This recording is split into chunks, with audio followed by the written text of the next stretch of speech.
Alright, okay, just a very quick video on how to use a fence puller, T-post puller, to pull a T-post out of the ground. It's not difficult. Probably a crap ton of videos on YouTube in relation to this, but as mentioned in another ramble,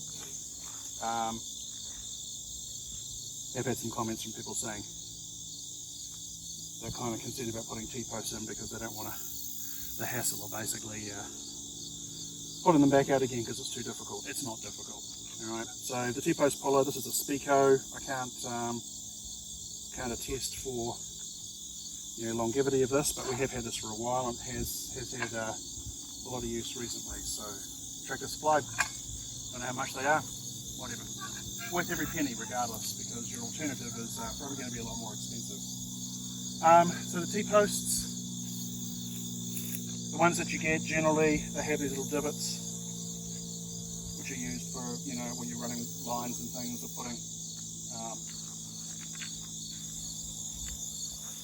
connectors and things on for your line, so that they don't touch your poles and short out.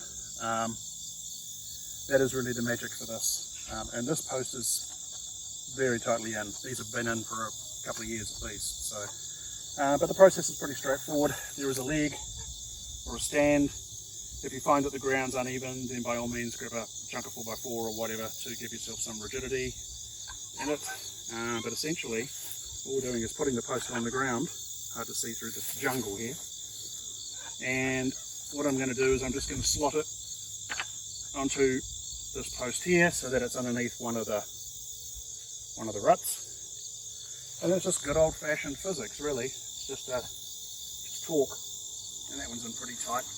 Often they'll just come out a lot easier, just put a bit of weight into it. And you'll see that what happens is it lifts the post, and if you relax it, it should just pop down. I'm going to give it a nudge this time around. I'm going to get a little bit lower. And you're basically just torquing that out. And for those that maybe have back issues or otherwise, like I do, it's no trouble at all. And we just kind of rinse and repeat until post is free, and it is as easy as that. Move on to the next one. So T-posts, bang them in with one of those springy fence post drivers. Fence post drivers, thank you, George. That actually took longer and was harder than actually getting these things out. So getting the posts in, more difficult. Getting the posts out, should you ever need to, very simple. Yeah. If your post doesn't have nodules on it, you can see there's a hook on there that you can wrap a chain around your post. Right. And you can still pull it out. That's a good point, thank you. Yeah, we haven't had to use that yet. We've got some fence posts, some resin fence posts from timeless fence posts in Tennessee, which don't have those little nodules on them. So this will probably have to be what we use for those. Alternatively, what you could do is you could probably thread something through the holes in the fence post and maybe use those to give you some torque if you needed to move them.